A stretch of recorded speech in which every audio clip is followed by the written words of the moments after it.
Annie Doyle spends most of her life with her head in the clouds. She's a mountaineer and very, very good. She's also very brave, a hero in fact. On her way to summiting the Magnificent Seven, climbing the highest mountains on the world's 7 continents, this tiny Sydney mum would save an SAS soldier from certain death.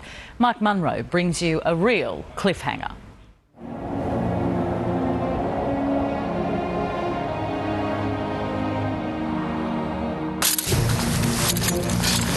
Two and a half thousand metres high,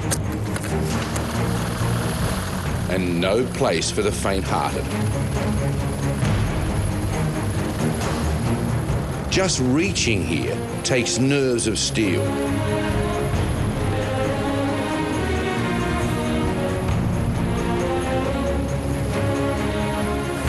But it's where Annie Doyle feels right at home. Do you get scared? No. I think scared is the wrong word.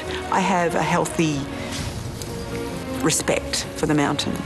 Fear of failure is a big problem for me. Yeah, I don't like failing at all. A dedicated and super fit mountaineer, a mother of 2, and in this extreme and hostile environment, a hero as well. How much do you owe Annie Doyle? I owe her my life. As melodramatic as that sounds, I can look her in the eye, Mike, and say that I owe her my life. That's the truth.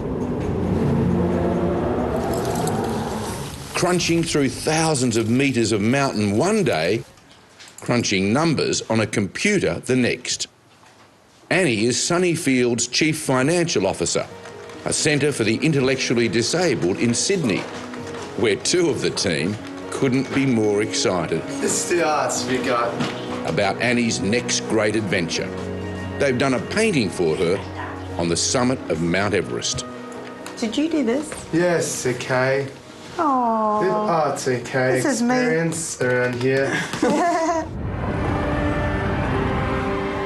From the moment Annie climbed her first summit, she was hooked. And now she's training to climb 2 of the world's most dangerous peaks. Remind me not to get on your wrong side, Annie. Mount Vincent in Antarctica, and then the daddy of them all, Mount Everest. What is it about it you love so much? it's totally an independence thing. 6 years ago, at the age of 45, Annie took her first steps towards her destiny, to conquer the tallest mountain on each of the 7 continents, joining climbing's most elite mountaineers. Her first peak was Mount Kilimanjaro in Kenya. Is this the toilet with the view? Oh, beautiful. Then Mount Everest in Russia, followed by Malaysia's Mount Kinabalu. That's base camp over there. Then came the South American giant in the Andes, That's the beast we want to conquer. Aconcagua.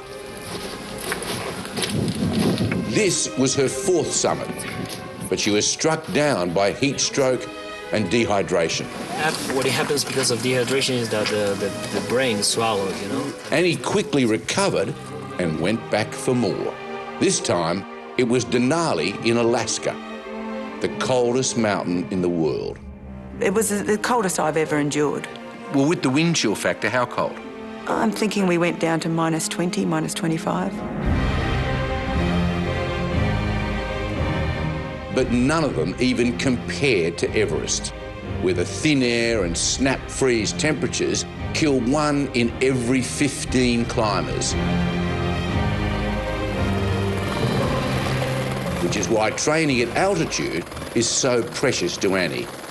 Is it the beauty? Is it the challenge? What is it? I mean, if you get to play in a playground like this, that's pretty special. And if you can challenge yourself at the same time, it's an added bonus. There's a pain point. So it's like all endurance sport. You get to a point where it's hard slog and then it becomes mental. So you have to push through that point. And, you know, a lot of people can't push through that point. But when things go wrong, they go very wrong. Annie discovered that last year while climbing Mount Dixon in New Zealand. There was a storm raging and it was a whiteout. Rock climbing instructor and former SAS trooper Mark Gommers had already reached the top. But on the way down, he knew he was in big trouble. He could barely breathe. He stumbled into a hut where Annie was sheltering with her climbing guide, Mark Woodward. I was drowning in my own lungs. My lungs were filling up with blood. Gommers didn't know it, but he was close to death, bordering on hypothermia and dehydration. I was having like a panic attack. It felt like I was having a heart attack. But Annie did everything right. Slow it down, slow it down. Annie was the voice there that was guiding me. She kept coaching me to breathe, getting me to focus, trying to calm me down. But what she did next saved his life. She stopped him from lying down on his back. Because lying down, the blood accumulates in the lungs. And absolutely, lying down, it would have been impossible to breathe.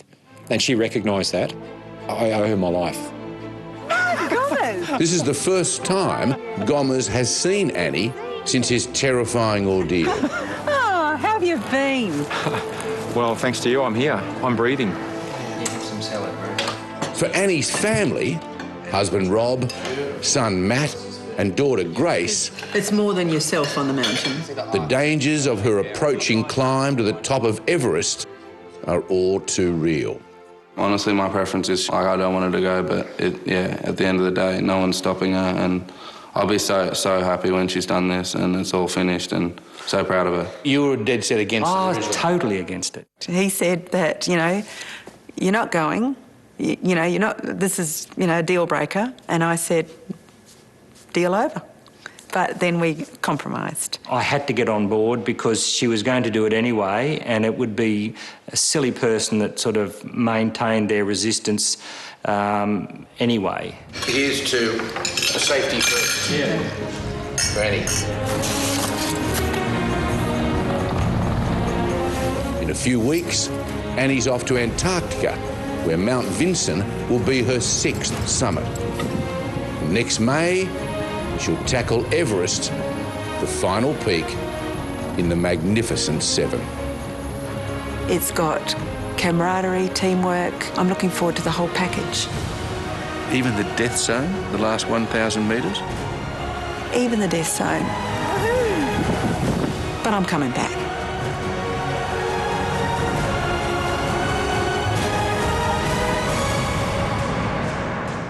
And we'll keep you posted on Annie's progress. Coming up on Sunday night, the truth about Beyonce's baby bump, the global controversy, and the pictures you haven't seen of the moments just before the interview. Our new camera angle settles the matter once and for all.